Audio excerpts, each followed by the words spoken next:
That's what Wi-Fi 6E really brought us. It allows us to be able to push more data up and down to the end user device.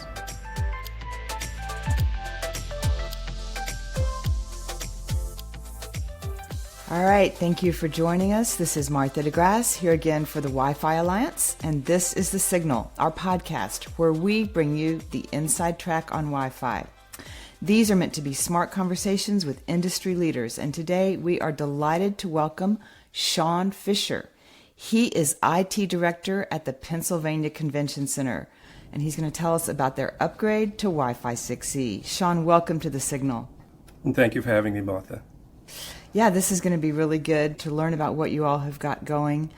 Can you start off with just sort of level setting us and giving us a little bit of an overview of the connectivity needs at the convention center and what you decided to do with your Wi-Fi upgrade? Sure. The previous system we had at the convention center was really getting long in the tooth. It was close to 10 years old. It was due for refresh. And we had a lot of support issues just keeping the old system up and running. At that point, we decided it was probably best just to replace the Wi-Fi system. And it was also at the time where Wi-Fi 6E was becoming more and more prevalent and available. We thought it was a good opportunity for us to go to the Wi-Fi 6E technology. During that 10-year period, we also found that a lot of devices really became more data hungry, and the installed system was really not able to support that large amounts of data that is required by the newer end-user devices. So it was a good opportunity for us to replace the system with Wi-Fi 6E. And is the refresh complete now? Yes, the refresh is complete. We've been running for a good few months now. We hosted a number of events on the new system, and it's going very well. Okay, great. So what have you learned so far, and what are some of the advantages that you've realized from Wi-Fi 6E? One of the biggest advantages that we have is really being able to provide more data to every end user. We are seeing that with the applications and the technology that's available on end user devices, that a lot more data is required, especially for things like streaming and live event streaming. We have guests at the facility, although they're attending the event, in some cases, they also watch a live streaming of the event. And as you know, streaming really requires a lot of data. And that's what Wi-Fi 6E really brought us. It allows us to be able to push more data up and down to the end user device. How big is the Pennsylvania Convention Center? It runs across 3 city blocks here in Center City, about 1.2 million square foot of space that's available. So it's the 14th largest convention center facility in the U.S. So it's not small, but it's not the largest in the country. And do you typically have trade shows? Do you have like exhibit floors going as well as meetings and conferences? Absolutely. We do have a large size exhibit space that's available where we host trade shows. And we also have about 80 meeting rooms, facilities throughout the building. I think our biggest event that we have is the auto show, where during that week that the auto show is here in Philadelphia, we have about between 300 and 400,000 people that come to that event. And when is that? That is in the Q1 of every year. Okay, so this will be the first time with your new Wi-Fi network. With the new for the system. Auto show. Very nice. That's About right. how many access points did you deploy? Do you know? Yeah, we originally had 298, and we almost doubled the amount of access point. We went to 350, so it was quite significant for our facility. Yeah, that is. And these are Aruba APs? These are all Aruba APs, that's correct. Great. And what made Aruba the right choice for this? I think Aruba was the right choice because of the Wi-Fi 6E technology that was available. I think that was key. The second thing which I really liked about the solution was the auto-tuning capability that the solution provides. Very often when we have trade shows, we have exhibitors that bring their own access point to the facility to broadcast their own Wi-Fi at the booth where they have their exhibit. And that sometimes causes interference with the in-house system. And the Aruba system really allowed us the ability to identify the sources of interference. And then it actually went a step further than that. After identifying, it's able to auto-tune the different channels of the access points that are in that area where the interference is identified. And that was really key because it meant that there was a lot less user interaction provided from a support perspective from my team. So that really was key. And then obviously, I think the third point that was really important in terms of consideration was the costing. It came at the right price for the facility. That's great. And maybe with this Wi-Fi network, fewer people will need to use their own hotspots. Maybe they'll realize that they can just use yours, or do you think they'll still want to use their own? When it comes to the guests attending the events, definitely they will have no need to use the hotspots. Unfortunately, in the exhibit area with the trade shows that we have, very often they need to provide their own hotspots in some cases. So I don't think we'll ever get rid of that. It's just something that all the convention centers across the country have to deal with. But at least it provides us the ability to even provide them with a better service in the exhibit space. Absolutely. Now, how long did this refresh take? It took about 6 months to implement. Now, I know 6 months might sound like a long time, but you also have to keep in mind that we still had 60 events that we needed to host during that time. We have over 200 events throughout the year, but for that specific period, there were 16 events, and we were coming out of COVID and we were busy ramping up. So we had to wait for windows of opportunity when the facility or the different spaces were available. It's almost like having to change the engine on a plane that's midway through flight. And that's why it really took us longer than any other facility in Botswana who don't have that challenge. Yeah, I can imagine. So did you sort of flip the switch, or was it a gradual move over to the new system when it was finally ready? It was gradual. We had to keep both systems up and running because we could only access certain areas of the facility when it wasn't in use. And the areas that remained in use, we still had to keep that on the old system. So as we got the spaces available, we flipped the switch on those areas where we could transition to the new system. Okay, great.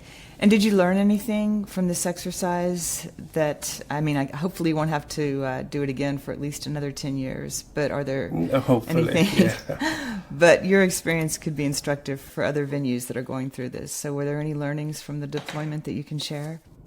Certainly. I think one of the things that was important for the entire team was to have weekly stand-up meetings for the project because certain areas of the facility were still live with events being hosted. It was important for the project team to exactly understand which areas they could access and which areas they weren't allowed in because they were spaces that were licensed to clients. So that was important, having a detailed project plan in place. And obviously that had to be updated on a weekly basis because a space that were available might have been no longer available due to an event being in that space. So that was key. It was also important for us to work closely with the sales team, making sure that certain spaces weren't allocated to new events and new clients. Because once we start at a certain area, it's always easier just to complete that entire area before moving on to a next space. Else you're going to have to do double work. It's double labor. It's double equipment you have to hire to get back to a space where you've been before. If you only had a certain limited time to be in there. So working with the sales department was also key. The other thing that I think I learned was working with a contractor that were flexible to our requirements, because if we had a certain space that were just available for a day and it was a large number of APs that had to be replaced in that space, they were willing to put additional crews onto the project to make sure we finished that space before handing it over. So that's also something that I've learned, being able to work with your contractor and them having the flexibility to ramp up and down depending on what the need is. That's great. Well, I'm sure that all of those pieces of advice will be really helpful to others that may be doing these similar refreshes. Does your team rely on this Wi-Fi network for any internal operations, or is it primarily for outsiders coming in? We do rely on for internal operations as well, so the entire administrative staff that work at the facility also uses the Wi-Fi. So although it's not the same Wi-Fi that we create for each and every event, we do have a staff Wi-Fi only for the staff that's working at the facility. But it's the same system, and the Aruba system that we implemented gives us that flexibility just to have it segregated between not only staff and a single event, but multiple events. Should be being in a situation where we have multiple events with multiple SSIDs that's required for those events at the same time. Okay, so and is there any public Wi-Fi element to it, or everything is a login? We do have a public Wi-Fi that we provide, a PCC Welcome, that's available to the public, and we also provide that through the system. Oh, that's fantastic. That's great. Yeah. And what about non-human connections? Are there any kiosks or scanners or anything like that that you connect to it? We do. We have 20 kiosks throughout the facility that has the capability to connect to the Wi-Fi. About 10 of those kiosks are permanently placed in certain locations. But when we have a client who needs to utilize those 10 permanent kiosks and move them to our other areas, then we move it. And the Wi-Fi provides us the flexibility to really place it anywhere throughout the facility, those 20 kiosks. The other thing that we have is point of sales throughout the facility. There's about 25 point of sale devices that also access the Wi-Fi. And out of those 20 point of sales devices, 7 of them are fixed. And the others, we have the option of moving them around those concession stands with the point of sales. Apart from that, we also have 150 digital signage monitors throughout the facility, and we are able to push the content to those monitors over Wi-Fi as well. So during an extremely busy time, do you have a sense of about how much of the network's total bandwidth is devoted to non-laptop and smartphone human use cases like the digital signs and the kiosks and the point-of-sale devices? Yeah, it all depends on how busy we are. This week, for instance, we have 15,000 people attending an event, and out of the 15,000 today, I saw about 6,000 were on the Wi-Fi. So when a large number of people or end devices are on the network, obviously less of the bandwidth is being used for those point of sales and digital devices. But on average, I would say about between 2 and 5% of the network is used for those non-human devices. Okay, that's significant. All right, and do you have a sense of the total peak bandwidth that you've delivered at your busiest time?